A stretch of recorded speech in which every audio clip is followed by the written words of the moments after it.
Hello everyone, welcome back to ഒരു കഥ സൊല്ലുമാസ്. മൈ ഡിയർ സ്വത്തുക്കുട്ടികളെ, നമുക്കിന്ന് വ്യത്യസ്തമായൊരു സയൻസ് ഫിക്ഷൻ മൂവി കണ്ടാലോ? Everything everywhere all at once. ഒരേ സമയം എല്ലാം എല്ലായിടത്തും. അങ്ങനെയാണ് ഈ സിനിമയുടെ പേര്. ടൈം ട്രാവൽ മൂവികൾ നമ്മൾ കണ്ടിട്ടുണ്ട്. പഴയ കാലത്തേക്കും ഭാവിയിലേക്കും പോകാൻ കഴിയുന്നൊരു കാൽപ്പനിക ചിത്രം, അങ്ങനെ വേണമെങ്കിൽ പറയാം. പക്ഷെ അതേസമയം പല യൂണിവേഴ്സിലുമായിട്ട് ഒരേ സമയം ജീവിച്ചാലോ? അതെങ്ങനെ പോസിബിൾ ആകും? അതാണ് നമ്മൾ ഈ കഥയിലൂടെ കാണാൻ പോകുന്നത്. എന്നാ പിന്നെ സിനിമയുടെ കഥകൾ കേൾക്കാൻ ഇഷ്ടപ്പെടുന്ന നമ്മുടെ കൂട്ടുകാരെല്ലാവരും ചാനൽ സബ്സ്ക്രൈബ് ചെയ്തോളൂ. നമുക്കിപ്പോ ഈ കഥയിലേക്ക് കിടക്കാം.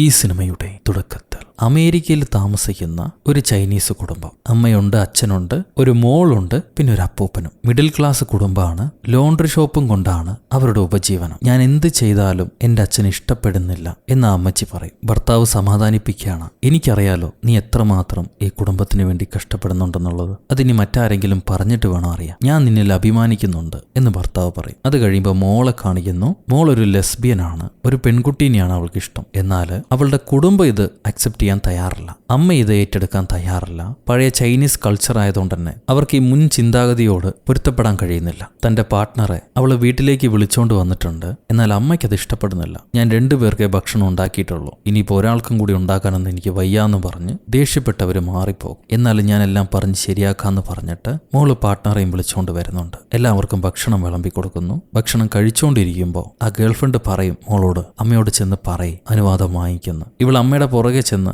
എന്തുകൊണ്ടാണ് അമ്മ ഇത്, അമ്മയ്ക്ക് ഇത് അക്സെപ്റ്റ് ചെയ്യാൻ പറ്റാത്തത്? എന്റെ മനസ്സിൽ എന്താണുള്ളതെന്ന് ഞാൻ പറഞ്ഞല്ലോ, പിന്നെ എന്തുകൊണ്ടാണ് നിങ്ങൾ എന്നെ അവോയ്ഡ് ചെയ്യുന്നത്? നിങ്ങൾക്ക് എന്റെ ഫീലിങ്സ് മനസ്സിലാകുന്നില്ലേ? എത്ര പറഞ്ഞിട്ടും അമ്മ മോളുടെ ഈ തീരുമാനം അംഗീകരിക്കാൻ തയ്യാറല്ല. അപ്പോഴാണ് ലോണ്ടറി ഷോപ്പിലേക്ക് നീളം മൂക്കുള്ളൊരു പെണ്ണ് വരുന്നത്. അവള് ചില തുണികളൊക്കെ അലക്കാൻ കൊടുത്തിരുന്നു. അത് വാങ്ങിക്കാൻ വേണ്ടി വന്നിരിക്കുകയാണ്. അതേപോലെ അടുത്തുള്ള പല കസ്റ്റമേഴ്സും വരുന്നുണ്ട്. ഇവരെല്ലാം വൈകിട്ട് ഇവരെ വീട്ടിൽ നടക്കുന്ന പാർട്ടിയിലേക്ക് അമ്മച്ചി ക്ഷണിക്കുന്നുണ്ട്. കെട്ടിയവനാണെങ്കിൽ ലേശം മണ്ടനാണ്. കാര്യങ്ങളൊന്നും നേരെ ചൊവ്വെ നോക്കി നടത്താൻ അറിയില്ല. കുട്ടികളുടെ സ്വഭാവം എല്ലാം നോക്കി ഉത്തരവാദിത്തത്തോടെ നടത്തുന്നത് നമ്മുടെ അമ്മച്ചിയാണ്. അവർക്കാണെങ്കിൽ ഒരു നടിയാവാനുള്ള ആഗ്രഹവും ഉണ്ടായിരുന്നു. കല്യാണമൊക്കെ കഴിഞ്ഞുകൊണ്ട് തന്നെ ആ ആഗ്രഹമൊക്കെ മാറ്റിവെച്ച് ഒരു കുടുംബിനിയായിട്ട് ജീവിക്കുകയാണ് അവര്. അപ്പോഴാണ് മുത്തപ്പൻ എഴുന്നേറ്റ് വരുന്നത്. എന്റെ ഭക്ഷണം എവിടെയെന്ന് ചോദിച്ചിട്ട്. ഇങ്ങേര് ചൈനയിലായിരുന്നു. ഭാര്യ മരിച്ചു കഴിഞ്ഞപ്പോഴാണ് ഇവരെ കൂടെ ജീവിക്കാൻ വേണ്ടി വന്നിരിക്കുന്നത്. എന്നാൽ മോൾ ഈ ലോണ്ടറി ഷോപ്പ് നടത്തുന്നതൊന്നും അച്ഛൻ ഇഷ്ടപ്പെട്ടിട്ടില്ല. അവളുടെ ഈ മിഡിൽ ക്ലാസ് ജീവിതം തന്നെ അച്ഛൻ ഇഷ്ടപ്പെട്ടിട്ടില്ല. അപ്പോഴാണ് കൊച്ചുമോള് വന്നിട്ട്, ഇതാണ് എന്റെ ഗേൾ ഫ്രണ്ട്, എന്റെ പാർട്ട്ണർ ബെക്കി എന്നാണ് ഇവളുടെ പേരെന്ന് പറഞ്ഞ് അപ്പൂപ്പനെ പരിചയപ്പെടുത്താൻ വരിക. പക്ഷെ അമ്മ സമ്മതിക്കില്ല. ഇത് ഇവളുടെ സാധാരണ ഒരു കൂട്ടുകാരി മാത്രമാണ് എന്നാണ് അമ്മ പറയുക. അതും കൂടി കേട്ട് കഴിഞ്ഞപ്പോൾ ദേഷ്യത്തോടെ മോള് ഇറങ്ങി പോവുമായിരിക്കും. അമ്മ പുറകെ ചെന്ന് അവളെ സമാധാനിപ്പിക്കുന്നു വിചാരിച്ചാൽ, നീ ഒരുപാട് തിന്നു നിന്നിപ്പോൾ കൊഴുത്തിരിക്കുകയാണ്, ഭക്ഷണമൊക്കെ കൺട്രോൾ ചെയ്യ് എന്ന് മാത്രമേ അവർ പറയുള്ളൂ. ഈ ബന്ധത്തെക്കുറിച്ച് അവരൊന്നും പറയുന്നില്ല. അവൾ അക്സെപ്റ്റ് ചെയ്യുന്നുമില്ല. അതിന്റെ വിഷമം അവൾക്ക്. അവൾ തിരിച്ചു പോകുന്നു. അത് കഴിയുമ്പോൾ, ഷോപ്പിലെ ജോലിയെല്ലാം കഴിയുമ്പോൾ ഇവരൊരു വലിയ ഓഫീസിലേക്ക് വരുന്നുണ്ട്. അച്ഛനും അമ്മയും അപ്പൂപ്പനും. സംഭവം ഇവരുടെ ബിസിനസ് എക്സ്പാൻഡ് ചെയ്യാൻ, ഇപ്പോഴുള്ള കടനെ തന്നെ ഒന്നുകൂടി വിപുലീകരിക്കാൻ വേണ്ടിയിട്ട് ലൈസൻസ് അപ്ലൈ ചെയ്യാൻ വേണ്ടിയിട്ടാണ് ഇവർ വന്നിരിക്കുന്നത്. അങ്ങനെ ലിഫ്റ്റിൽ കയറി ഓഫീസിനകത്തേക്ക് പോകുമ്പോഴാണ് പെട്ടെന്ന് ഒരു ഷോക്ക് അടിച്ചതുപോലെ കെട്ടിയോൻ എന്തൊക്കെയോ മാറ്റങ്ങൾ സംഭവിക്കുക. അയാൾ കൊടയും ചൂടി ക്യാമറ മറച്ചു പിടിച്ചിട്ട് ഭാര്യയോട് പറയും, എനിക്കെല്ലാം എക്സ്പ്ലെയിൻ ചെയ്യാൻ സമയമില്ല, ഇത് ചെവിയിലേക്ക് വെച്ചോളൂ, നിന്റെ തലയ്ക്കൊരു ബലമായ പ്രഷർ വരാൻ സാധ്യതയുണ്ട്. ഭാര്യയ്ക്കൊന്നും മനസ്സിലാവില്ല ഇയാൾ എന്തൊക്കെയാണ് ഈ കാണിക്കുന്നത്. പെട്ടെന്ന് അയാൾ പറഞ്ഞതുപോലെ തന്നെ അമ്മച്ചിയുടെ തലഭാരം കൂടിയിട്ട് അവർക്ക് അവർ ജനിച്ചത് മുതലുള്ള കാര്യങ്ങൾ തന്റെ കൺമുന്നിൽ കാണാൻ കഴിയും. കുഞ്ഞായിട്ട് ജനിച്ചത്, അച്ഛൻ, അമ്മ, തന്റെ ഇപ്പത്തെ ഭർത്താവുമായിട്ടുള്ള പ്രണയം, അച്ഛനോടും അമ്മയോടും പിണങ്ങി വീട് വിട്ട് ഇറങ്ങിയത്, ഇവർ അമേരിക്കയിൽ വന്ന് സെറ്റിലായിട്ട് ജീവിച്ചത്, ഇതെല്ലാം ഒരു സെക്കൻഡ് വിഷ്വലായിട്ട് കൺമുന്നി മിന്നി മറഞ്ഞു പോകും. കെട്ടിയവൻ എന്തൊക്കെയോ എഴുതി കൊടുത്തിട്ട് ഈ ഇൻസ്ട്രക്ഷൻസ് മറക്കരുത്, അതേപോലെ ഇപ്പൊ സംഭവിച്ചത് മറ്റാരോടും പറയാനും പാടില്ല, ആർക്കും ഇത് അറിയാൻ പാടില്ല, എനിക്ക് പോലും ഇത് അറിയില്ല, ഈ ഒരു നിമിഷം കഴിയുമ്പോൾ ഞാനും ഇത് മറന്നു പോകും, എഴുതി തന്ന ഇൻസ്ട്രക്ഷൻസ് ഫോളോ ചെയ്തോളൂ എന്ന് പറഞ്ഞിട്ട് ഇയാൾ മാറി നിൽക്കും. അടുത്ത സെക്കൻഡ് പുള്ളിക്കാരൻ പഴയതുപോലെ ഭർത്താവിന്റെ സ്വരത്തിൽ സംസാരിക്കുന്നു, പെരുമാറുന്നു. എന്താ സംഭവിച്ചതെന്ന് മനസ്സിലായില്ല. ഇനി വല്ല കളിപ്പീരുവാണോ? അവിടുന്ന് ഇവർ ലൈസൻസ് തരുന്ന ആ ഓഫീസറെ മുന്നിൽ ഇവരുടെ കയ്യിലുള്ള എല്ലാ ഡോക്യുമെന്റ്സുകളും സബ്മിറ്റ് ചെയ്യും. പക്ഷെ ആ അമ്മച്ചിക്ക് അതിലൊന്നും തൃപ്തിയായിട്ടില്ല. ഇവരെന്തൊക്കെയോ വീടിന് വേണ്ടി വാങ്ങിച്ച ഇലക്ട്രോണിക് സാധനങ്ങളും ബിസിനസ് എക്സ്പെൻസ് ആണെന്ന് പറഞ്ഞ് അതിൽ ചേർത്തിയിട്ടുണ്ട്. അങ്ങനെ എന്തൊക്കെയോ കണക്കിൽ ചില മിസ്റ്റേക്കുകളൊക്കെ വന്നിട്ടുണ്ട്. അതുകൊണ്ട് തന്നെ നിങ്ങൾ ഫ്രോഡ് പരിപാടിയാണ് കാണിച്ചിരിക്കുന്നത്, എക്സ്പാൻഡ് ചെയ്യാനുള്ള പെർമിഷൻ തരാൻ പറ്റില്ല, വേണമെങ്കിൽ കേസ് കൊടുക്കുക എന്നൊക്കെ പറഞ്ഞ് ആ അമ്മച്ചി ഭീഷണിപ്പെടുത്തുന്നു. കാര്യങ്ങൾ വൃത്തിയായിട്ടല്ല പോകുന്നു. അവർക്കെന്തോ മുന്നേ ദേഷ്യമുള്ളതുപോലെ. അപ്പോഴാണ് നേരത്തെ ഭർത്താവ് എഴുതി കൊടുത്തില്ല ചില ഇൻസ്ട്രക്ഷൻസ്, അതവള് വായിച്ചു നോക്കും. കാലിലെ ചെരുപ്പ് മാറ്റിയിട്ടു. കണ്ണ് മൂടി ഒരു സെക്കൻഡ് കോൺസെൻട്രേറ്റ് ചെയ്തിട്ട് ചെവിയിലുള്ള ഇയർഫോണിൽ ടച്ച് ചെയ്യുക. ഇവള് ടച്ച് ചെയ്ത ഉടനെ ആത്മാക്കൾ രണ്ട് പീസായിട്ട് മാറുന്നത് പോലെ ഫീൽ ചെയ്യും. അതിൽ ഒരാത്മാവിനെ ഇയാൾ പിടിച്ചുകൊണ്ട് പോകുന്നുണ്ട്. കിട്ടിയോ? നേരത്തെ കണ്ട കിട്ടിയോ? അയാൾ പറയും, ഒച്ച വയ്ക്കരുത്, നീ ഇപ്പോ മറ്റൊരു യൂണിവേഴ്സിലാണ്. നിന്റെ ഭർത്താവല്ല ഞാൻ. അറ്റ്ലീസ്റ്റ് നീ അറിയുന്ന നിന്റെ ഭർത്താവല്ല ഞാൻ മറ്റൊരു വേർഷനാണ്. മറ്റൊരു യൂണിവേഴ്സിൽ നിന്നാണ് ഞാൻ വരുന്നത്. ഞങ്ങൾക്ക് നിന്റെ സഹായം വേണം. ഒരു ഈവിൾ നമ്മുടെ എല്ലാ യൂണിവേഴ്സിന്റെയും ബാലൻസ് തെറ്റിച്ചുകൊണ്ടിരിക്കുന്നു. ആ ഈവിളുടെ അതേ കഴിവുള്ളത് നിനക്ക് മാത്രമാണ് ഈ എല്ലാ യൂണിവേഴ്സിലും. നിന്റെ സഹായം ഉണ്ടെങ്കിൽ മാത്രമേ ആ ഈവിളിനെ നശിപ്പിച്ച് ഈ ലോകം മുഴുവൻ ബാലൻസിലേക്ക് തിരിച്ചു കൊണ്ടുവരാൻ പറ്റുള്ളൂ. ഈ ഇടയ്ക്ക് സ്ലിപ്പായി പോയ നമ്മുടെ ഹീറോയിൻ വീണ്ടും തിരിച്ച് ഈ അമ്മച്ചിയുടെ മുന്നിലേക്ക് വരുന്നുണ്ട്. ഒരേ സമയത്ത് അവർ ഇവിടെയോ ഉണ്ട് അവിടെയോ ഉണ്ട്. ഒന്നും മനസ്സിലാവുന്നില്ല. നമുക്കും മനസ്സിലാവില്ല കുറച്ചു നേരം. അത് കഴിയുമ്പോൾ പൂർണ്ണമായിട്ടും കിളി പോകും. അമ്മച്ചിയാണെങ്കിൽ പെർമിഷൻ കിട്ടാത്തതിന്റെ കുഴപ്പത്തിലായിരിക്കും. എന്നെ കൊണ്ട് നിങ്ങളെ സഹായിക്കാനൊന്നും പറ്റില്ല. ഇവിടെ എന്റെ കുടുംബത്തെ പോറ്റാൻ തന്നെ ഞാൻ കിടന്ന് പെടാപ്പാട് പെട്ടോണ്ടിരിക്കുക. അതിൽ നിങ്ങൾ സഹായിക്കുകയാണെങ്കിൽ ഞാൻ നിങ്ങളെ സഹായിക്കാം. അത് കേട്ട യൂണിവേഴ്സൽ ഭർത്താവ് പറയും, ഈ ചെറിയ കാര്യങ്ങൾക്ക് താൻ ഭയപ്പെടേണ്ട ആവശ്യമില്ല. തനിക്ക് കിട്ടിയ ഓരോ റിജക്ഷനിൽ നിന്നുമാണ് താൻ ഇത്രയും വലിയ അവസ്ഥയിലേക്ക് വളർന്നത്. ആ വളർച്ച ഇനിയും ഉണ്ടാകും. ഈ ചെറിയ കാര്യങ്ങളിൽ താൻ ഡിസ്ട്രാക്ട് ആവരുത്. ചെയ്യാനുള്ളത് വലിയ വലിയ കാര്യങ്ങളാണ്. ഇപ്പൊ എനിക്ക് കൂടുതലൊന്നും പറയാൻ കഴിയില്ല. ഈ യൂണിവേഴ്സലിൽ നമ്മളുടെ സമയം കഴിഞ്ഞു. അവര് നമ്മളെ കൊല്ലാൻ പോവാണ്. നമ്മൾ തമ്മിൽ വീണ്ടും കാണും, കാത്തിരിക്കൂ എന്നയാൾ പറഞ്ഞു തീരുമ്പോഴേക്കും പുറകിൽ നിന്ന് 2 കൈകൾ വന്ന് അയാളുടെ തല തിരിച്ച് അയാളെ കൊന്നുകളയുന്നു. നോക്കുമ്പോണ്ട് നേരത്തെ കണ്ട ആ ഓഫീസർ അമ്മച്ചിയാണ്. ആ അമ്മച്ചി നമ്മുടെ ഹീറോയിന്റെ മണ്ടയ്ക്കടിച്ച് അവളെയും കൊല്ലുന്നുണ്ട്. ആ എഫക്റ്റ് ഹീറോയിന് പ്രസന്റ് ലൈഫിൽ ഫീൽ ചെയ്യും. ഒന്നുമില്ല, ഒന്നും സംഭവിച്ചിട്ടില്ല എന്ന് പറഞ്ഞ് അവര് മിണ്ടാതിരിക്കുന്നു. പ്രസന്റിൽ ഓഫീസർ അമ്മച്ചി, എന്റെ സമയം കഴിഞ്ഞു, ഇനി ഒരു ചാൻസ് കൂടി തരാം, വൈകിട്ട് 6 മണിക്ക് വായോ എന്ന് പറഞ്ഞ് ഇവരെ പറഞ്ഞു വിടും. ഇവരെ ഇറങ്ങി പോകാൻ നിൽക്കുമ്പോഴാണ് നമ്മുടെ അമ്മച്ചിയുടെ ഡോക്യുമെന്റ്സിന്റെ കൂടെ തന്നെ ഒരു ഡിവോഴ്സ് പേപ്പർ ഉള്ളത് ഭർത്താവ് കാണും. ഞാൻ എല്ലാം കണ്ടുപിടിച്ചു, നീ എന്തുകൊണ്ടാണ് ഇങ്ങനെ വിയേർഡായിട്ട് പെരുമാറിയെന്ന് എനിക്ക് മനസ്സിലായി. ഇതിനർത്ഥം എന്താണെന്നും പറഞ്ഞ് അപ്പച്ചൻ ആ ഡിവോഴ്സ് പേപ്പർ കാണിച്ചു കൊടുക്കും. എന്നാൽ അമ്മച്ചി വിചാരിക്കുക അതിലെ ഇൻസ്ട്രക്ഷൻസ് കണ്ടിട്ടാണ് ഇയാൾ സംസാരിക്കണേന്നാണ്. ആ യൂണിവേഴ്സൽ ഭർത്താവ് എഴുതി കൊടുത്ത ഇൻസ്ട്രക്ഷൻസ്. താനല്ലടോ ഇതെനിക്ക് എഴുതി തന്നത് ലിഫ്റ്റിൽ വെച്ചിട്ട്, എന്നിട്ട് നീ തന്നെ മറന്നുപോയോ എന്ന് അമ്മച്ചി ഭർത്താവിനോട് ചോദിക്കും. അയാൾക്കൊന്നും മനസ്സിലാവില്ല. ഇവരെ ഇറങ്ങി പോകാൻ നിൽക്കുമ്പോഴാണ് നമ്മുടെ ഓഫീസർ ലേഡി ദേഷ്യപ്പെട്ട് എഴുന്നേറ്റ് വരുന്നത് കാണാം. ഇവിടെ അവൾ എന്നെ കൊന്നുകളയോ? സമ്മതിക്കില്ല, ഞാൻ ചാകാൻ സമ്മതിക്കില്ല എന്ന് പറഞ്ഞ് അമ്മച്ചി മുഷ്ടി ചുരുട്ടി ആ ലേഡി അടുത്ത് വരുമ്പോൾ അവരുടെ മോന്തയ്ക്കിട്ടൊരു കുത്തു കൊടുക്കും. എന്നാൽ അവര് പ്രേതമൊന്നും ആയിരുന്നില്ല, ഇവിടുത്തെ ഓഫീസർ തന്നെയായിരുന്നു. നീ ഒരു IRS ഏജന്റിനെയാണ് ഓടിച്ചത്, നിന്നെ ഞാൻ വെറുതെ വിടില്ലടി, നീ കണ്ടോ നിന്നെ ഞാൻ അഴിയെണ്ണിക്കുന്നു പറഞ്ഞ് ആ അമ്മച്ചി പോകുന്നുണ്ട്. അപ്പോഴാണ് ഭർത്താവ് കാണിക്കുക, ഞാൻ ഈ ഡിവോഴ്സ് പേപ്പറിനെ കുറിച്ചാണ് ഉദ്ദേശിച്ചത്, ഇതിനെന്താണ് അർത്ഥം? അമ്മച്ചി അത് കണ്ടിട്ട് പറയും, ഇത് തന്റെ അനിയന്റെ ഡിവോഴ്സ് പേപ്പറാ. ഇപ്പൊ തനിക്ക് എന്റെ കയ്യിൽ നിന്ന് ഡിവോഴ്സ് വേണോ? അതാണോ താൻ ആഗ്രഹിക്കുന്നത്? അപ്പൊ ഹസ്ബൻഡ് നീ എന്നെ ഒഴിവാക്കാണോ എന്ന് പറഞ്ഞ് കരയാൻ വേണ്ടി തല കുനിക്കുമ്പോഴേക്കും അയാൾ ആ യൂണിവേഴ്സൽ ഭർത്താവായിട്ട് മാറും. ഞാൻ നിന്നോട് പറഞ്ഞതല്ലേ ആരോടൊന്നും പറയാൻ പാടില്ലെന്ന്, ഇപ്പൊ എല്ലാം നമ്മുടെ കൈവിട്ടു പോയി, ഇവിടെ നിൽക്കരുത്, വരൂന്ന് പറഞ്ഞ് ഇയാൾ അമ്മച്ചിനെ വിളിച്ചോണ്ട് പോകാൻ നോക്കുന്നുണ്ട്. അപ്പോഴാണെങ്കിൽ ആ ഓഫീസർ ലേഡി ഇൻഫോം ചെയ്തതനുസരിച്ച്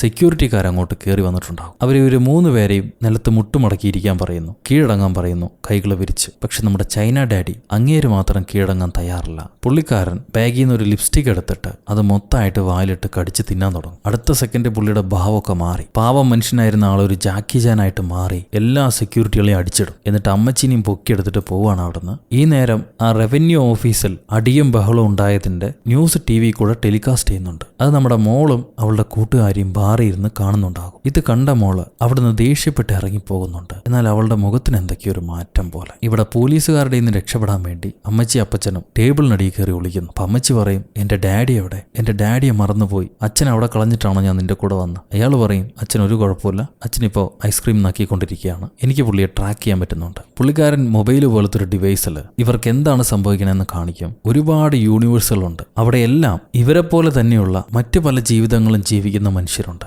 അതിലെ ആൽഫ യൂണിവേഴ്സിൽ നിന്നാണ് നമ്മുടെ ഈ യൂണിവേഴ്സൽ ഭർത്താവ് വന്നിരിക്കുന്നത്. പുള്ളിക്കാരന്റെ യൂണിവേഴ്സിൽ നിന്നാണ് ആദ്യമായിട്ട് ഇങ്ങനെ പലതരം യൂണിവേഴ്സുകൾ ഉണ്ടെന്ന് കണ്ടുപിടിച്ചതും അവരുമായിട്ട് കണക്ട് ചെയ്യാൻ പറ്റും എന്നറിഞ്ഞതും. അത് മനസ്സിലാക്കിയ ആൽഫ യൂണിവേഴ്സുകാർ പലരും പല യൂണിവേഴ്സിലേക്കും ജമ്പ് ചെയ്യാൻ, ഒരു നിശ്ചിത സമയത്തേക്ക് ജമ്പ് ചെയ്യാൻ പഠിച്ചു. അങ്ങനെ ഓരോ യൂണിവേഴ്സിലുള്ള ആൾക്കാരുടെ സ്കിൽസും ഇമോഷൻസും ഇവർക്ക് നേടിയെടുക്കാൻ പറ്റും ഒരു നിശ്ചിത സമയത്തേക്ക്. അതിനെ വേഴ്സ് ജമ്പിങ് എന്നാണ് പറയുക. ഇപ്പൊ ആ കണ്ടുപിടുത്തം തന്നെ ഈ ലോകത്തിന് വലിയൊരു ഭീഷണിയായിരിക്കുകയാണ്. അതെന്താണെന്ന് ഞാൻ പറയാം, എന്റെ കൂടെ വരുമെന്ന് പറഞ്ഞ് ഇയാളെ വിളിച്ചിട്ട് പോകാൻ നേരം നമ്മുടെ അമ്മച്ചി ചോദിക്കും, നിന്റെ ലോകത്ത് നിനക്കൊരു ഭാര്യ ഉണ്ടാവില്ലേ, അവളെ വിളിച്ചിട്ട് പോയിക്കൂടായിരുന്നോ, എന്തിനാ എന്നെ വിളിക്കണേന്ന്? അങ്ങേര് പറയും എന്റെ ഭാര്യ മരണപ്പെട്ട് കഴിഞ്ഞു. ഇങ്ങനെ പല യൂണിവേഴ്സിലും ഉണ്ടായിരുന്ന എന്റെ ഭാര്യ കൊല്ലപ്പെട്ട് കഴിഞ്ഞു. അതിൽ പ്രത്യേകതയുള്ള നിന്നെയാണ് ഞങ്ങൾക്ക് കണ്ടുപിടിക്കാൻ കഴിഞ്ഞത്. നീ ഒരിക്കലും മരിക്കാൻ പാടില്ല. നിന്നെ അവൾ കൊന്നുകളയും. അതിൽ നിന്ന് തന്നെ രക്ഷപ്പെടുത്താൻ വേണ്ടിയിട്ടാണ് ഞാൻ ഇങ്ങോട്ട് വന്നിരിക്കുന്നത്. അപ്പൊ അമ്മച്ചി ചോദിക്കും ആരാണ് എന്നെ കൊല്ലാൻ പോണേന്ന്. അങ്ങേര് പറയും ജോബോ തുപ്പാക്കി എന്നൊരു ഈവിളാണ്. അവൾ എന്തോ ഉണ്ടാക്കുന്നുണ്ട്, ഒരു പ്രത്യേക ഡോണട്ട് പോലത്തെ സാധനം ഉണ്ടാക്കുന്നുണ്ട്. അത് എന്തിനു വേണ്ടിയിട്ടാണെന്നുള്ളത് ഞങ്ങൾക്ക് മനസ്സിലായിട്ടില്ല. അതെന്തായാലും ഈ ലോകത്തിന് വിനാശം വിതയ്ക്കാൻ വേണ്ടിയിട്ടാണ്. അവളെ തടയാനും പിടിക്കാനും വേണ്ടിയിട്ടാണ് ഞങ്ങൾക്ക് നിന്റെ ആവശ്യം. ഇവർ സംസാരിച്ചുകൊണ്ടിരിക്കുമ്പോൾ തന്നെ നമ്മൾ നേരത്തെ കണ്ട അമ്മച്ചി വരുന്നുണ്ട്. അത് യൂണിവേഴ്സൽ ഭർത്താവിനെ എടുത്തു പൊക്കി ഒരു ഭാഗത്തിട്ട് പൂട്ടിയിട്ട് നമ്മുടെ അമ്മച്ചിനെ പിടിക്കാൻ വരും. അകത്ത് പൂട്ടി കിടക്കുന്ന ആ ഭർത്താവ് അപ്പോഴേക്ക് അമ്മച്ചിക്ക് വിളിച്ച് നീ ഇപ്പൊ തന്നെ വേഴ്സ് ജമ്പ് ചെയ്യണം, അല്ലെങ്കിൽ ആ സാധനം നിന്നെ ആക്രമിച്ച് കൊന്നുകളയും. നീ ഏത് യൂണിവേഴ്സിലാണോ മാർഷൽ ആർട്സ് പഠിച്ചിട്ടുള്ളത് ആ യൂണിവേഴ്സിലേക്ക് ജമ്പ് ചെയ്യണം. ഇവള് ജമ്പ് ചെയ്യാൻ ശ്രമിക്കുമ്പോഴേക്കും നമ്മുടെ വില്ലത്തിയുടെ പിടി പെട്ടുകഴിഞ്ഞു. എന്നാൽ അവസാനം കിട്ടിയ സമയം കൊണ്ട് ഇവള് ചെവിയിലെ സ്വിച്ച് അമർത്തി ഏതോ ഒരു യൂണിവേഴ്സിലേക്ക് ജമ്പ് ചെയ്തിട്ടുണ്ട്. നോക്കുമ്പോൾ പഴയ അതേ ഹോം യൂണിവേഴ്സിലേക്കാണ് ഇവള് തിരിച്ചു പോയിരിക്കുന്നത്. അതായത് ഇതേ യൂണിവേഴ്സ് തന്നെ, പക്ഷെ കോലാഹലങ്ങളൊന്നും സംഭവിക്കാതെ പഴയ അവസ്ഥയിലേക്ക് തന്നെ തിരിച്ചു പോയിരിക്കുന്നു. ഇപ്പൊ ആ ഓഫീസിൽ നിന്ന് ഇറങ്ങിയ ഭാര്യയും ഭർത്താവും തിരിച്ച് വീട്ടിലേക്ക് പോയിക്കൊണ്ടിരിക്കുകയാണ്. അയാൾ ആ ഡിവോഴ്സ് പേപ്പറും വായിച്ച് കരഞ്ഞുകൊണ്ടിരിക്കാവും. അതേസമയം ഇവിടെ നല്ല അടി വാങ്ങിച്ചുകൊണ്ടിരിക്കുകയാണ്. അതിൽ മാറ്റമൊന്നും ഉണ്ടായിട്ടില്ല. ആ ഓഫീസർ ലേഡിക്കകത്ത് ഏതോ ഒരു ഈവിള് കയറിയിട്ടുണ്ട്. അതാണ് ഇവളെ തച്ചു കൊല്ലുന്നത്. അവസാനത്തെ അടിക്ക് മുന്നേ ഇവള് ചെവിയിലെ സ്വിച്ച് അമർത്തി അടുത്ത യൂണിവേഴ്സിലേക്ക് ചാടുന്നുണ്ട്. നോക്കുമ്പോൾ ആ യൂണിവേഴ്സൽ ഇവളൊരു പ്രശസ്ത നടിയായിരിക്കും. അവിടെ എന്താ സംഭവിച്ചിരിക്കുകയെന്ന് വെച്ചാൽ ഈ കാമുകനുമായിട്ട് കല്യാണം കഴിഞ്ഞില്ല. അച്ഛനും അമ്മയും നിർബന്ധിച്ചത് പ്രകാരം കാമുകനുമായിട്ട് പിരിഞ്ഞ് അച്ഛൻ പറഞ്ഞ അനുസരിച്ച് ഇവള് കോളേജിൽ പോകാൻ തുടങ്ങി. ഈ പ്രണയം വേർപെട്ടതിന്റെ വിഷമത്തിൽ ആള് കുംഫു ഒക്കെ പഠിച്ച് സിനിമയിൽ കയറി ഒരു സ്റ്റണ്ട് ഹീറോയിനായിട്ട് മാറി. സോ ആ യൂണിവേഴ്സലിലെ സ്കില്ല് കുംഫു ആയതുകൊണ്ട് തന്നെ ആ സ്കില്ല് ഇവൾക്ക് പ്രസന്റ് കിട്ടും. ഈ അമ്മച്ചിയുടെ കൂടെ ഫൈറ്റ് നടക്കുന്ന സമയത്ത് ആ സ്കില്ല് കിട്ടും. ആ സ്കില്ല് വെച്ച് വരെ അമ്മച്ചിയെ വലിച്ചു നിലത്തടിക്കുന്നു. അത് കഴിയുമ്പോഴാണ് ആ യൂണിവേഴ്സൽ ഭർത്താവ് പറയുക ഓരോ ജമ്പിലും ഓരോ യൂണിവേഴ്സലിൽ നിന്ന് ക്രാക്ക് ഉണ്ടാവും. ഇതെല്ലാം തലയ്ക്കകത്ത് കയറും, തലയെ ഡിസ്റ്റർബ് ചെയ്യും. പല യൂണിവേഴ്സലിലെ ലൈഫും കാണുമ്പോൾ നമുക്ക് ആഗ്രഹം തോന്നും അങ്ങോട്ട് തിരിച്ചു പോകാൻ. പക്ഷെ അങ്ങനെ ശ്രമിച്ചാൽ ഈ യൂണിവേഴ്സലിൽ മരണപ്പെടും, പിന്നൊന്നും ചെയ്യാൻ പറ്റില്ല. അതുകൊണ്ട് ഇപ്പം അതിന് ശ്രമിക്കരുത്. അതെല്ലാം ഒരു തോന്നൽ മാത്രമാണ്. ഓരോ യൂണിവേഴ്സിലെ തന്റെ ജീവിതത്തിലും നഷ്ടങ്ങളും ഉണ്ട്, സന്തോഷങ്ങളും ഉണ്ട്. അതുകൊണ്ട് ഇന്നതാണ് ബെറ്റർ എന്നുള്ള നിന്റെ ആഗ്രഹവും തീരുമാനവും തെറ്റായിരിക്കും. ഇപ്പൊ പല ലോകങ്ങളും തുറക്കുന്നുകൊണ്ട് തന്റെ തലയ്ക്കകത്ത് വലിയ കുഴപ്പങ്ങൾ ഉണ്ടാവാനുള്ള സാധ്യതയുണ്ട്. അത് കൺട്രോൾ ചെയ്യാൻ താൻ പഠിക്കണം. ഞങ്ങൾ ഇങ്ങനെയാണ് ഞങ്ങളുടെ ആൽഫ യൂണിവേഴ്സിലെ ഒരു പെൺകുട്ടിയെ ട്രെയിൻ ചെയ്ത് ആ ട്രെയിനിങ്ങിൽ മറ്റു പല കുട്ടികളും മരിച്ചു പോയെങ്കിലും അവൾക്ക് അതിഭയങ്കര കഴിവായിരുന്നു. ഞങ്ങൾ പ്രതീക്ഷിച്ചതിനും അപ്പുറത്തേക്ക് അവൾ ചെന്നു. അവൾക്കിപ്പോൾ എല്ലാ ലോകത്തും എല്ലാ സമയത്തും ചെല്ലാൻ കഴിയും. അതെല്ലാം ഒരേ സമയത്ത് ഫീൽ ചെയ്യാൻ പറ്റും. അവൾക്ക് ഇഷ്ടമുള്ളതുപോലെ പ്രവർത്തിക്കാം. അവളെ തടയാൻ ആർക്കും കഴിയില്ല. മറ്റാർക്കും ആ കഴിവില്ല. അതേ കഴിവുള്ളത് നിനക്ക് മാത്രമാണ്. നിന്നെയാണ് അവൾ അന്വേഷിച്ചുകൊണ്ടിരിക്കുന്നത് ഓരോ യൂണിവേഴ്സിലും. പക്ഷെ എല്ലാ യൂണിവേഴ്സിലും ഉള്ള ഹീറോയിന് ആ കഴിവില്ല. അതായത് ഈ അമ്മച്ചിക്ക് ആ കഴിവില്ല. ഈ ലോകത്തുള്ള അമ്മച്ചിക്ക് മാത്രമാണ് ആ കഴിവ്. ഇതെല്ലാം ആ ആൽഫാക്കാരൻ പറഞ്ഞുകൊണ്ടിരിക്കുമ്പോഴും ഇവൾ ഇടയ്ക്കിടയ്ക്ക് ക്രാക്കി വീണ് ആ നായികയുടെ ലോകത്തേക്ക് ചെല്ലുന്നുണ്ട്. അവിടെ ഉണ്ടാവും തന്റെ ഭർത്താവ്. എന്നാൽ അയാളുമായിട്ട് ഇവള് കല്യാണം കഴിച്ചിട്ടില്ല, വിവാഹം കഴിച്ചിട്ടില്ല. ഇങ്ങനെ ഒരു 10 സെക്കൻഡ് ആ ലോകത്തേക്ക് പോയി ജീവിക്കുമ്പോഴാണ് ഈ യൂണിവേഴ്സലിൽ അവളെയും ആൽഫാക്കാരനെയും പോലീസുകാർ പിടിക്കുന്നത്. നമ്മുടെ ഓഫീസർ ലേഡിയുടെ ശരീരത്തേക്ക് ഇടയ്ക്ക് പ്രേതങ്ങൾ കയറുന്നുണ്ടല്ലോ, അതും ഇതേപോലെ ആൽഫ വേൾഡ് നിന്നാണ് വരുന്നത്. നമ്മൾ നേരത്തെ കണ്ട ആ ഈവിൾ കൊച്ചില്ലേ, അവളുടെ കൂട്ടത്തിൽപ്പെട്ട ഏതോ ഒരു പ്രേതം. ഇപ്പൊ പോലീസുകാരുടെ മുന്നിലേക്ക് ലിഫ്റ്റും തുറന്ന് സിഗരറ്റും വലിച്ചൊരു പെൺകുട്ടി വരുന്നുണ്ട്. നോക്കുമ്പോൾ നമ്മുടെ ഹീറോയിന്റെ മോള്. അവൾക്ക് അപ്പോഴാ മനസ്സിലാവുക, ജോയ് ഇതെന്ത് Koladi, why do you look so stupid, നിനക്ക് ആരാ ഈ വസ്ത്രങ്ങളൊക്കെ തന്ന്, നിന്റെ ഈ കോമാളിത്തരവും ഞാൻ സഹിക്കണം. പക്ഷെ അമ്മ വിചാരിക്കുന്ന പോലെ മോളല്ലാതെ ഇത് ആൽഫാക്കാരൻ പറഞ്ഞ ആൽഫേന്ന് വന്ന ആ പ്രേത പെണ്ണാണ്. ഒരു പോലീസുകാരൻ തടയുമ്പോൾ അയാളെ ഗിൽറ്റ് പേപ്പറാക്കി മാറ്റിയോള്. മറ്റൊരു പോലീസുകാരനെ നാടോടി പെണ്ണാക്കി മാറ്റിയിട്ട് പോലീസുകാർ വെടിവെക്കാൻ നേരം അയാളെ മുന്നിൽ നിർത്തി ആ വെടി കൊള്ളിച്ച് കൊന്നുകളയും. പിന്നെ 2 കുഴലൂത്തുകൊണ്ട് മറ്റു പോലീസുകാരെയും തല്ലി കൊന്നുകളയുന്നുണ്ട്. അപ്പോഴാണ് നമ്മുടെ അമ്മച്ചിക്ക് മനസ്സിലാവുക ഇത് മോളല്ല ജൂജു ടീബോട്ടിയാണെന്ന്. ആ ആൽഫ യൂണിവേഴ്സിലെ പ്രേത പെൺകുട്ടി. എന്റെ അടുത്തേക്ക് വരണ്ട, എന്റെ അടുത്തേക്ക് വന്നാൽ ഞാൻ നിന്നെ തല്ലി കൊന്നുകളയെന്ന് പറഞ്ഞിട്ട് അമ്മച്ചി ആ കരാട്ടെ അറിയുന്ന ലോകത്തേക്ക് ചാടാൻ നോക്കും. പക്ഷെ ഇപ്രാവശ്യം ചാടിയപ്പോൾ വേറെ ഏതോ ഒരു ലോകത്താണ് ചെന്ന് പെട്ടത്. കുരങ്ങനെ പോലെ അവർ കാണിക്കുന്നുണ്ട്. നോക്കുമ്പോൾ നമ്മുടെ സാധാരണ വിരലിന് പകരം ഹോട്ട് ഡോഗ്സ് പോലെ വിരലുള്ള ഏതോ ഒരു ലോകത്താണ് അവർ ചെന്ന് പെട്ടത്. ആ വിരലും കൊണ്ട് തല്ലാൻ പറ്റൂല, തലോടാനേ പറ്റുള്ളൂ. അങ്ങനെ ഇവരെ കീഴടങ്ങി നിലത്തിരിക്കുമ്പോഴാണ് ഈ കൊച്ച് നിങ്ങളുടെ യഥാർത്ഥ ലോകത്തെ കാണിക്കാൻ ഞാൻ നിങ്ങളെ സഹായിക്കാന്ന് പറഞ്ഞ് അമ്മച്ചിയുടെ കൈ പിടിച്ച് തന്റെ കൈക്കകത്ത് വെച്ച് ഇവള് കൈ തുറക്കും. ഒരു കറുത്ത വട കാണുന്നുണ്ട്. ഈ കറുത്ത വടയിലേക്ക് സൂക്ഷിച്ച് നോക്കുമ്പോൾ അമ്മച്ചിയും അതിനകത്തേക്ക് എൻ്റർ ആവുന്നത് പോലെ അവർക്ക് ഫീൽ ചെയ്യും. ഭാഗ്യത്തിന് നമ്മുടെ അപ്പൂപ്പനില്ലേ, വീൽ ചെയർ അപ്പൂപ്പൻ ആ പെൺകുട്ടിയെ തള്ളിയെടുത്തുകൊണ്ട് പോയി വലിച്ചെറിയുന്നുണ്ട്. ഡാഡി നിങ്ങളാണോ ഇങ്ങനെയെന്ന് അമ്മച്ചി ചോദിക്കുമ്പോൾ അപ്പൂപ്പൻ പറയും, ഞാൻ നിന്റെ ഫാദർ അല്ല, ഞാൻ ആൽഫ ഗോങ്കോങ്ങിലെ മുതിർന്ന തലവനാണ്. അയാൾ കെട്ടിയോനെയും വിളിച്ച് എഴുന്നേൽപ്പിക്കുന്നുണ്ട്. സംഭവം ആൽഫ വേൾഡിലെ ഈ യൂണിവേഴ്സൽ ഭർത്താവിന് ഒരു തലവനുണ്ട്. അയാളാണിപ്പോ മുത്തപ്പന്റെ ശരീരത്ത് വന്നത്. അവിടെ നിന്ന് ഇവർ ഓടിച്ചെന്ന് ഒരു മുറി കയറി മുറി പൂട്ടിയിരിക്കും. അപ്പൊ ആരോ കതവി മുട്ടുന്നുണ്ട്. കതക് തുറക്കല്ലേ എന്ന് മുത്തപ്പൻ പറയുമെങ്കിലും ഇവര് തുറന്നു നോക്കുമ്പോൾ അത് ഇവരുടെ മോളാണ്. എന്നാൽ മോൾക്കൊന്നും ഓർമ്മയില്ല. അവള് പഴയ അവസ്ഥയിലേക്ക് തിരിച്ചു വന്നിരിക്കുന്നു. അമ്മയ്ക്ക് മോളെ വിശ്വാസമില്ലാതെ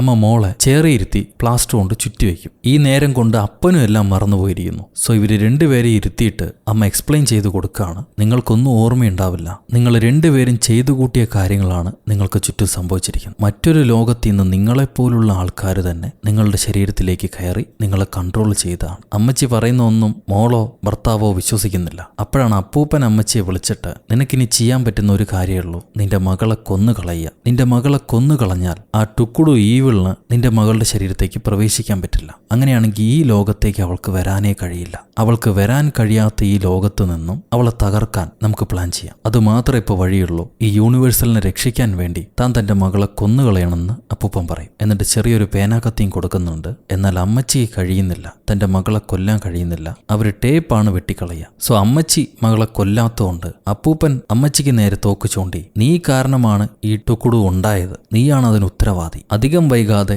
നീയും ആ ടുക്കുടുവിനെ പോലായി മാറും. നിങ്ങൾ രണ്ടെണ്ണം കൂടി ഈ ലോകം മുഴുവൻ നശിപ്പിച്ച് കളയാതിരിക്കാൻ വേണ്ടി എനിക്കിതൊരു വഴി മാത്രമേ ഉള്ളൂ. നിങ്ങളെ രണ്ടുപേരെയും ഞാൻ കൊല്ലാൻ പോവാന്ന് പറഞ്ഞ് അപ്പൂപ്പൻ തോക്ക് ചൂണ്ടവേ അമ്മൂമ്മ കൈകാലം കൊണ്ട് കോപ്രായം കാണിച്ച് അപ്പൂപ്പനെ പറ്റിച്ചിട്ട് പുള്ളിക്കാരന്റെ തലയ്ക്കൊരു പോട്ട് കൊണ്ട് അടിച്ച് അയാളെ ബോധം കെടുത്തി അവിടുന്ന് ഓടിക്കളയും. എന്നാൽ ആൽഫ വേൾഡിൽ ഉള്ള അപ്പൂപ്പൻ ഇതറിയുമ്പോൾ അയാൾ എല്ലാ ജമ്പർമാരെയും, ആൽഫ വേൾഡിലുള്ള അയാൾക്ക് സപ്പോർട്ടുള്ള എല്ലാ ജമ്പർമാരെയും ഈ ലോകത്തേക്ക് പറഞ്ഞുവിടും, അമ്മേനെയും മോളെയും കൊന്നുകളയാൻ വേണ്ടി. അപ്പൊ അമ്മയാണെങ്കിൽ, മോളെ നിനക്കൊന്നും അറിയാൻ പാടില്ല, എന്നാൽ നീ അനുഭവിക്കുന്ന വേദനയ്ക്ക് കാരണം ആ വൃത്തികെട്ട സാത്താനാണ്. അവളാണ് നിന്റെ ആത്മാവിനെ കൺട്രോൾ ചെയ്യുന്നത്. അതിനെ ഇല്ലാതാക്കാൻ ഒരു മാർഗ്ഗേ ഉള്ളൂ, അത് ഞാനാണ്. ഞാൻ അവളെപ്പോലായി മാറണം, എന്നിട്ട് അവളെ ഇല്ലാതാക്കണം. ഇത് അമ്മച്ചി പറഞ്ഞു തീരും മുന്നേ ആ ആൽഫ വേൾഡിലെ അപ്പൂപ്പനും വേറെ കുറെ ജമ്പർമാരും കൂടി ഇവരെ തകർക്കാൻ വേണ്ടി അവിടെ എത്തിക്കഴിഞ്ഞു. അപ്പോഴാണ് അമ്മച്ചി സ്വിച്ച് അമർത്തി ഒരേ സമയം പല വേൾഡുകളുമായിട്ടും കോണ്ടാക്ട് വെച്ച് അതിലെ കഴിവുകളെല്ലാം ഉപയോഗിച്ച് ഈ ജമ്പർമാരെ മൊത്തം അടിച്ചു തെറിപ്പിക്കും. ആ ഫൈറ്റ് കുറച്ചു നേരം കണ്ടിരിക്കാൻ നല്ല രസമുണ്ട്. എങ്ങനെയൊക്കെ അടിയുണ്ടാക്കിയാലും അവസാനം ഈ അപ്പൂപ്പന്റെ കയ്യിൽ അമ്മച്ചി കൊടുക്കുന്നുണ്ട്. അയാൾ കയ്യിലൊരു ഗ്രനേഡ് വെച്ച് എല്ലാത്തിനെയും കൂടി തകർക്കാൻ നിൽക്കുമ്പോഴാണ് അമ്മച്ചി മറ്റൊരു യൂണിവേഴ്സലിലേക്ക് പോകുന്നത്. ആ യൂണിവേഴ്സലിലാവട്ടെ ഒരൊറ്റ വിരലോ കൊണ്ട് ട്രെയിൻ ചെയ്ത് പ്രാക്ടീസ് ചെയ്ത് ആ വിരലിൽ മസിലൊക്കെ കയറ്റി വലിയ ശക്തിയുള്ള വിരൽ ഫൈറ്ററായിട്ട് മാറിയിട്ടുണ്ട്. അങ്ങനെ ആ വിരലിലെ കഴിവ് ഉപയോഗിച്ച് ഇവർ ചെയറിന്റെ കാലൊക്കെ ഒടിച്ചു കളഞ്ഞ് അപ്പൂപ്പനുമായിട്ട് ഫൈറ്റ് ചെയ്യാൻ തുടങ്ങും. എന്നാൽ ഇതേ സമയം ആൽഫ വേൾഡിലെ ഒരുപാട് പേരെ ആ ടുക്കുടു സാത്താൻ കൊന്നുകഴിഞ്ഞു. നമ്മുടെ യൂണിവേഴ്സൽ ഭർത്താവില്ലേ, അയാൾ മരണപ്പെട്ടു. സോ ആൽഫ വേൾഡിൽ തന്നെ അയാൾ മരണപ്പെട്ടെങ്കിൽ അയാൾക്കിനി മറ്റുള്ള വേൾഡുകളിലേക്ക് തിരിച്ചു വരാൻ പറ്റില്ല. ഭർത്താവിന്റെ ശരീരത്തേക്ക് ഇനി പ്രവേശിക്കാൻ പറ്റില്ല. സോ ഭർത്താവിന്റെ ആത്മാവ് പഴയപടിയാവും. പുള്ളിക്കാരനൊന്നും ഓർമ്മ കാണില്ല. നമ്മുടെ അമ്മച്ചിക്ക് മാത്രമേ ഓർമ്മ കാണുള്ളൂ. പല മൾട്ടിവേഴ്സിന്റെ ഓർമ്മ അവരിലുണ്ടാവും. പക്ഷെ അതിന്റെ കൗണ്ട് കൂടിക്കൂടി വന്നതുകൊണ്ട് പുള്ളിക്കാരിക്ക് കൺട്രോൾ ചെയ്യാൻ പറ്റാതെ അവരും ബോധം കെട്ട് വീഴാണ്. ഇവർക്ക് ഇവിടെ ബാലൻസ് പിഴയ്ക്കുമ്പോൾ മറ്റെല്ലാ യൂണിവേഴ്സിലുള്ള ഹീറോയിന്റെ ബാലൻസും പിഴയ്ക്കും. ആ പല ലോകത്തുള്ള അവരുടെ പല ജീവിതങ്ങളും കുഴപ്പത്തിലാവും. ഇതെല്ലാം കലങ്ങിത്തെളിഞ്ഞ് അവസാനം ഇവർ ഓർമ്മയിലേക്ക് തിരിച്ചു വരുമ്പോണ്ട് എവിടെയാണോ പടം തുടങ്ങിയത് അങ്ങോട്ട് തന്നെ തിരിച്ചു വന്നിരിക്കുന്നു. അതായത് ഇതേ വേൾഡിൽ കുറച്ച് പാസ്റ്റിലേക്ക് പോയി. എന്നാൽ അവർക്ക് എല്ലാം ഓർമ്മയുണ്ടതാണ്. പഴയ പോലെ മോള് ഗേൾഫ്രണ്ടുമായിട്ട് വരുന്നു അമ്മയോട് സംസാരിക്കാൻ. അപ്പൊ അമ്മ പറയും, എനിക്ക് നിന്റെ എല്ലാ ട്രിക്സും അറിയാം, നിന്റെ തലയ്ക്കകത്ത് ആരാണെന്നും അറിയാം, എന്നെ പറ്റിക്കാൻ നോക്കണ്ടെന്ന് അമ്മ പറയും. അമ്മയ്ക്ക് എങ്ങനെ ഓർമ്മയുണ്ടോ അതേപോലെ മോൾക്കകത്ത് ആ ടുക്കുടു ഒളിഞ്ഞു കിടപ്പുണ്ടാവും. ആ ടുക്കുടു ഓണായി കൂട്ടുകാരിയെ മാറി നിൽക്കാൻ പറഞ്ഞിട്ട് അവൾ അമ്മയും തള്ളിക്കൊണ്ട് രഹസ്യമായ ഒരു മുറിയിലേക്ക് പോകും. എന്നിട്ട് അമ്മയോട് പറയും, ഇപ്പൊ താനും എന്നെ പോലെയായി, ഇനി താൻ മനസ്സിലാക്കണം ഞാൻ എന്തുകൊണ്ടാണ് ടുക്കുടു ആയി മാറി ഈ എല്ലാ ലോകത്തും തന്നെ അന്വേഷിച്ച് നടന്നതെന്ന്. അമ്മ ചോദിക്കും എന്തുകൊണ്ടാണെന്ന്. കാണിച്ചു തരാമെന്നും പറഞ്ഞ് ഒരു വെള്ളക്കൂടാരത്തിലേക്ക് അമ്മയെ ടുക്കുടു വിളിച്ചുകൊണ്ട് പോകുന്നുണ്ട്. ഈ എല്ലാ മൾട്ടിവേഴ്സിലും നമ്മുടെ അമ്മച്ചി തന്നെയാണ് ഈ പെൺകുട്ടിയുടെ അമ്മ. ആ എല്ലാ ലോകത്തും ഈ കുഞ്ഞിന് വേദന തന്നെയാണ്. നിങ്ങൾ അമ്മയായതുകൊണ്ട് മാത്രം ഞാൻ എല്ലാ ലോകത്തുള്ള വേദന അനുഭവിച്ചു. അതിന് കാരണക്കാരി നിങ്ങൾ മാത്രമാണ്. അതുകൊണ്ടാണ് എന്നെപ്പോലെ തന്നെ എല്ലാ വേദനകളും നിങ്ങൾ അനുഭവിക്കണമെന്ന് പറഞ്ഞിട്ട് മൾട്ടിവേഴ്സിലേക്ക് പ്രവേശിക്കാൻ കഴിവുള്ള ആ അമ്മച്ചിയെ ഞാൻ തേടി നടന്നു. ഇപ്പോഴാണ് എനിക്ക് കിട്ടിയത്. വായോന്നും പറഞ്ഞ് ഇവളെ വിളിച്ചോണ്ട് പോയി ഒരു കരിഞ്ഞ ഉഴുന്നുവട കാണിച്ചു കൊടുക്കും. ഞാൻ എന്ത് ഫീൽ ചെയ്തോ അത് നിങ്ങളും ഫീൽ ചെയ്യണം, ആ വേദന നിങ്ങളും ഫീൽ ചെയ്യണം. ഇതവള് പറഞ്ഞു കഴിയുമ്പോൾ അമ്മച്ചിയുടെ പല ലോകത്തെ പല ജീവിതങ്ങളും വലിയ താളപ്പിഴ സംഭവിക്കും. സ്വന്തം ഭർത്താവിനെ തന്നെ അവർ കുത്തുന്നുണ്ട്. തനിക്ക് ചുറ്റുമുള്ളെല്ലാം തല്ലി പൊളിക്കുന്നുണ്ട്. ഒന്നിനോടും താല്പര്യമില്ലെന്ന് പറയുന്നു. അതിലും ഒരു ലോകത്ത് അമ്മയും മോളും രണ്ട് കല്ലുകളായിട്ടിരിക്കുകയാണ്. ആ ലോകത്ത് ഇനിയും ജീവന്റെ കണികകൾ വന്നിട്ടില്ല. രണ്ട് കല്ലുകൾ പരസ്പരം അങ്ങോട്ടും ഇങ്ങോട്ടും സംസാരിക്കുന്നു. എന്തൊക്കെയോ കുഴപ്പങ്ങളുണ്ട്. എന്തായാലും ജീവിതമെല്ലാം കൈവിട്ടു പോയി. അതിലൊരുപാട് ദുരിതങ്ങൾ അമ്മ അനുഭവിക്കുന്നു. ആ വേദനയിൽ നിൽക്കുമ്പോൾ മോള് പറയും, ഈ വെള്ള ലോകത്ത് വെച്ച് മോള് പറയും, ഞാൻ ഈ കറുത്ത വട ഉണ്ടാക്കി തന്നെ ഈ വേദനകളിൽ നിന്നെല്ലാം വിമോചിതയാവാൻ വേണ്ടിയിട്ടാണ്. ആ വേദന എന്താണെന്ന് നിങ്ങൾ മനസ്സിലാക്കണം. അപ്പം ഞാനെടുത്ത തീരുമാനം ശരിയാണെന്നും നിങ്ങൾക്ക് മനസ്സിലാക്കും. ഞാൻ എൻ്റെ ജീവിതം ഇല്ലാതാക്കാൻ വേണ്ടിയിട്ടാണ്, തീർക്കാൻ വേണ്ടിയിട്ടാണ് ഈ വട ഉണ്ടാക്കിയത്. പക്ഷെ ഒറ്റയ്ക്കല്ല, നിങ്ങളെയും ഞാൻ കൂടെ കൊണ്ടുപോകുന്നു എന്ന് പറഞ്ഞിട്ട് മോൾ അമ്മച്ചിയും വിളിച്ചിട്ട് പോവാണ്. അപ്പൊ അവസാനമായിട്ട് അമ്മച്ചി ഒന്ന് തിരിഞ്ഞു നോക്കും, തന്റെ ജീവിതങ്ങളിലേക്ക് തിരിഞ്ഞു നോക്കും. ഒരു ഹോപ്പും ഇല്ലാത്ത ജീവിതം. എന്നാൽ മകളുടെ മനസ്സിലായിരുന്ന ഒരു ഹോപ്പും ഇല്ലാതിരുന്ന അമ്മയ്ക്കുണ്ടായിരുന്ന ഒരുപാട് ഹോപ്പ്. തന്റെ ഷോപ്പെല്ലാം അടിച്ചു പൊളിച്ച് ഭർത്താവിന് ഡിവോഴ്സ് കൊടുത്തിട്ടും എല്ലാം ശരിയാകും, നമുക്കെല്ലാം ശരിയാക്കാൻ പറ്റും, സന്തോഷത്തോടെ വീണ്ടും ജീവിക്കാൻ പറ്റും എന്ന് പറഞ്ഞ് അവളെ സമാധാനപ്പെടുത്തി ആ കടയിലെ ജോലികൾ ചെയ്യാണ് ഭർത്താവ്. അതേപോലെ ഇവര് വലിയ ഫേമസ് ആർട്ടിസ്റ്റ് ആയ ആ ലോകത്ത്, ഇവർക്കൊന്നു ചേരാൻ കഴിയാതെ പോയ ആ ലോകത്ത് ഭർത്താവ് പറയുക, ഞാൻ ഇന്ന് വലിയ കോടീശ്വരനാണ്, പക്ഷെ പണം ഇല്ലായിരുന്നെങ്കിൽ പോലും, ഒരു ലോണ്ടറി ഷോപ്പിൽ ജീവിതകാലം മുഴുവൻ ജോലി ചെയ്യേണ്ടി വന്നിരുന്നെങ്കിൽ പോലും ഞാൻ നിന്റെ കൂടെ ജീവിക്കാൻ ആഗ്രഹിച്ചിട്ടുണ്ടാവുള്ളൂ. അതേപോലെ തന്റെ പള്ളയ്ക്ക് കുത്ത് കിട്ടിയിട്ടും ഭാര്യയെ വിട്ടുകൊടുക്കാൻ ഭർത്താവ് തയ്യാറായിരുന്നില്ല. എനിക്ക് മനസ്സിലാവുന്നുണ്ട്, അവൾ കൺഫ്യൂസ്ഡ് ആണ്, നമ്മളെല്ലാവരും കൺഫ്യൂസ്ഡ് ആണ്. പക്ഷെ അങ്ങനെയുള്ള സമയത്ത്, ഒരുപാട് വേദനയും സമ്മർദ്ദവും ഉള്ള സമയങ്ങളിൽ നമ്മൾ ദയയോടെയല്ല പെരുമാറേണ്ടത്, കൈൻഡായിട്ടല്ല പെരുമാറേണ്ടത്. ഇനിയും സ്നേഹിക്കാനും സ്നേഹിക്കപ്പെടാനും കഴിയും, നമുക്ക് ജീവിക്കാം. നിങ്ങളുടെ കണ്ണിൽ ഞാൻ പോരാളിയല്ലായിരിക്കാം, പക്ഷെ എന്റെ പോരാട്ടം എങ്ങനെയാണ്, എന്റെ പോരാട്ടം ദയയാണ്. ഇതെല്ലാം കണ്ടു കഴിയുമ്പോൾ അമ്മച്ചിക്ക് ആ കരിഞ്ഞ വടക്കകത്തേക്ക് കയറി മരിക്കാൻ മനസ്സില്ല. അവര് വരില്ല എന്ന് മോള് മനസ്സിലാക്കി. ഓ, താനിപ്പോ സന്തോഷം ഫീൽ ചെയ്യുന്നുണ്ടോ? അപ്പൊ ദുഃഖം എനിക്ക് മാത്രമാണ്. താൻ വന്നില്ലെങ്കിലും കുഴപ്പമില്ല, ഞാൻ പോകുന്നു, താൻ ജീവിതം ആസ്വദിച്ചോളൂ, എനിക്ക് ജീവിതമില്ല എന്ന് പറഞ്ഞ് മോൾ അമ്മയെ താണ്ടി നടന്നു പോവാണ്. പക്ഷെ മോളെ പിടിച്ചെടുത്താൻ അമ്മ ശ്രമിക്കുന്നുണ്ട്. അപ്പൊ അമ്മയ്ക്കെതിരെ അവിടെ ചുറ്റും ഒരുപാട് ജമ്പേഴ്സ് കൂടും. ഈ ജമ്പേഴ്സ് എല്ലാവരും തന്നെ ലൈഫിൽ പല സ്ഥലങ്ങളിൽ പരാജയപ്പെട്ടവരും ഒരുപാട് വേദന അനുഭവിച്ചവരുമാണ്. അപ്പൊ അമ്മച്ചി എന്താ ചെയ്യാന്ന് വെച്ചാൽ, ഇവരെല്ലാം ഒത്ത് കൂടിച്ച് അവരെന്തിനാണോ അധികം മിസ് ചെയ്യുന്നത്, സ്നേഹിക്കുന്നത്, അത് അവരുടെ കണ്ണുകളിലേക്ക് കാണിച്ചു കൊടുക്കും, അവർക്കൊരു ഹോപ്പ് കൊടുക്കും. അങ്ങനെ അവരെല്ലാം അമ്മച്ചിയുടെ കൂടെ കൂടുമ്പോൾ അവസാനമായിട്ട് അപ്പൂപ്പൻ പറയും, അവളെ വിട്ടേക്ക്, മോളെ വിട്ടേക്ക്, അവളുടെ ആഗ്രഹം അതാണെങ്കിൽ നീ അവളെ തടയണ്ട, അവളിനി വേദനിക്കാതെ അവൾക്ക് ഇഷ്ടമുള്ള സ്ഥലത്തേക്ക് പോയിക്കോട്ടെ. ഇത് കേട്ട അമ്മ പറയും, നിങ്ങൾ എന്നെ വേണ്ടാന്ന് വെച്ചതുപോലെ, എന്നെ ഒഴിവാക്കിയതുപോലെ എന്റെ മോളെ എനിക്ക് ഒഴിവാക്കാൻ കഴിയില്ല, അവളെ ഞാൻ വിട്ടുകൊടുക്കില്ല, അവസാനം വരെ അവൾക്ക് വേണ്ടി പോരാടും. അപ്പൊ ഇതേ ലൈഫിന്റെ പാസ്റ്റ് കാണിക്കുന്നുണ്ട്. അവിടെ ചില മാറ്റങ്ങൾ സംഭവിക്കുന്നു. തന്റെ മോള് അപമാനമാണെന്നാണ് അപ്പൂപ്പൻ എപ്പോഴും പറഞ്ഞുകൊണ്ടിരുന്നത്. അമ്മ പറയും, നിങ്ങൾക്ക് ഞാൻ അപമാനമായിരിക്കാം, പക്ഷെ എന്റെ മോൾ എനിക്ക് അപമാനമല്ല. എനിക്കിഷ്ടപ്പെടാത്ത ഒരുപാട് കാര്യങ്ങൾ അവൾ ചെയ്തു, അവൾ സ്റ്റബേൺ ആണ്, മെസ്സാണ്, പക്ഷേ അവൾ അവളുടെ അമ്മയെപ്പോലെയാണ്. ഞാൻ എങ്ങനെയായിരുന്നു, ഞാൻ എത്ര പിടിവാശിക്കാരിയായിരുന്നു, അതേപോലെയാണ് അവൾ, അവളുടെ സ്വന്തം അമ്മയെപ്പോലെ തന്നെ. അതുകൊണ്ട് ഞാൻ അവളിൽ പ്രൗഡ് ഫീൽ ചെയ്യുന്നു. അവൾക്ക് ഇഷ്ടമുള്ളത് അവൾ ചെയ്യട്ടെ. ഈ പെൺകുട്ടി മറ്റാരുമല്ല, ഇത് ജോയുടെ ഗേൾഫ്രണ്ട് ആണ്. അവളെ ഞാൻ അംഗീകരിച്ചിരിക്കുന്നു, ഇനി ലോകം അംഗീകരിച്ചില്ലെങ്കിലും ഞാൻ അംഗീകരിച്ചിരിക്കുന്നു എന്നമ്മ പറയും. ഇത് കേട്ട് ഇമോഷണലായി മോൾ ആ കടയിൽ നിന്ന് ഇറങ്ങി പോവാണ്. പുറകെ അമ്മ ചെല്ലുമ്പോൾ, അങ്ങനെ അവസാനം നിങ്ങൾ തെറ്റു മനസ്സിലാക്കി അത് ശരിയാക്കാൻ ശ്രമിക്കുന്നു, നല്ലവളാവാൻ ശ്രമിക്കുന്നു. പക്ഷെ എനിക്ക് കഴിയില്ല, ഞാൻ ടയേർഡായി, ഞാൻ പോരാടി ക്ഷീണിച്ചു, ഇനി എന്നെ വിട്ടേക്ക്, ഞാൻ സന്തോഷമായിട്ട് പോവട്ടെ, നമുക്ക് ഒരുമിച്ച് സന്തോഷമായിട്ട് ജീവിക്കാൻ പറ്റില്ല, എപ്പോഴും വേദന തന്നെയായിരിക്കും, ഞാൻ പോവാണെന്ന് പറഞ്ഞ് മോള് നിർബന്ധിക്കുമ്പോൾ അമ്മ അവളുടെ പിടിവിടും. പൊയ്ക്കോ, നിന്റെ സന്തോഷം അതാണെങ്കിൽ നടക്കട്ടെ. പക്ഷെ എനിക്കൊരു കാര്യം കൂടി പറയാനുണ്ട്, എനിക്കിപ്പോൾ എല്ലാ മൾട്ടിവേഴ്സിലും പോകാൻ കഴിയും, അവിടുത്തെ സന്തോഷങ്ങളെല്ലാം അനുഭവിക്കാനും കാണാനും കഴിയുന്നുണ്ട്. എന്നാൽ ഞാൻ അവിടെ എവിടെയും ജീവിക്കാൻ ആഗ്രഹിക്കുന്നില്ല. ഞാൻ തിരിച്ച് നിന്റെ അടുത്തേക്ക് ഇങ്ങോട്ട് തന്നെയാണ് വന്നത്, കാരണം എനിക്ക് നീ വേണം, നിന്റെ കൂടെയാണ് ഞാൻ ജീവിക്കാൻ ആഗ്രഹിക്കുന്നത്. അതേപോലെ നിനക്ക് അമ്മയില്ലാതെ പറ്റുമോ? ഇത്രയും കാലവും നീ അന്വേഷിച്ച് നടന്നത് എന്നെ തന്നെയല്ലേ? നീ ആഗ്രഹിച്ച മോചനവും എന്നിൽ നിന്നല്ലേ? ഇത്രയും ബഹളങ്ങൾ ഉണ്ടാക്കിയതും എനിക്ക് വേണ്ടിയിട്ടല്ലേ? നിനക്കും എല്ലായിടത്തും പോകാൻ കഴിയുമായിരുന്നല്ലോ, എന്നിട്ടും നീ എന്തിനാണ് തിരിച്ചു വന്നത്? നമുക്ക് ഒരുമിച്ച് അവസാനിപ്പിക്കുകയല്ല, ഒരുമിച്ച് ഇതിനെല്ലാം ഫേസ് ചെയ്യാണ് വേണ്ടത്. ഇനി കുറച്ചു കാലമേ കാണുള്ളൂ, അതിൽ കുറച്ച് വേദനകളുണ്ടാവും, എന്നാലും അതിലെ സന്തോഷവും കൂടി അനുഭവിച്ച് നമുക്കിവിടുന്ന് വിട പറയാം, വായോ എന്ന് പറഞ്ഞ് അമ്മ വിളിക്കുമ്പോൾ മോള് തിരിച്ചു വരുന്നു. രണ്ടുപേരും കെട്ടിപ്പിടിക്കും. അങ്ങനെ എല്ലാം ബറാബറായി പെട്ടെന്നെല്ലാം ബ്ലാക്ക് ഔട്ടായി ഓപ്പൺ ആവുമ്പണ്ട് എവിടെ തുടങ്ങി അവിടെ തന്നെ വീണ്ടും വന്നിരിക്കുന്നു. ദൈവമേ, ഇത്രയും കുഴഞ്ഞതുപോരാ, ഇനിയും ആരംഭം മുതലോ, വേണ്ട ഇവരെ വിട്ടേക്കാന്ന് പറഞ്ഞ് ഡയറക്ടർ അവിടെ വെച്ച് സിനിമ അവസാനിപ്പിച്ചു. ഭാഗ്യത്തിന് അങ്ങനെ everything everywhere all at once എന്ന സിനിമ അവസാനിക്കും. സോ ഗൈസ്, സിനിമ നിങ്ങൾക്ക് ഇഷ്ടപ്പെട്ടു എന്ന് വിചാരിക്കുന്നു. ഇഷ്ടപ്പെട്ട് കാണണം, കാരണം മനസ്സിലായില്ലെങ്കിൽ നമ്മൾ ഇഷ്ടപ്പെട്ടേ തീരും. അതാണ് ലോകം. നിങ്ങളുടെ അഭിപ്രായം കമന്റിലൂടെ രേഖപ്പെടുത്തൂ. ലൈക്ക് ചെയ്യാനും ഷെയർ ചെയ്യാനും പുതിയ കൂട്ടുകാരെല്ലാവരും ചാനൽ സബ്സ്ക്രൈബ് ചെയ്യാനും ഒരിക്കലും മറക്കരുത്. അടുത്തൊരു അടിപൊളി സിനിമയായിട്ട് വീണ്ടും കാണുന്നത് വരെ, until then, it's bye from ഒരു കഥ സൊല്ലട്ടുമാ.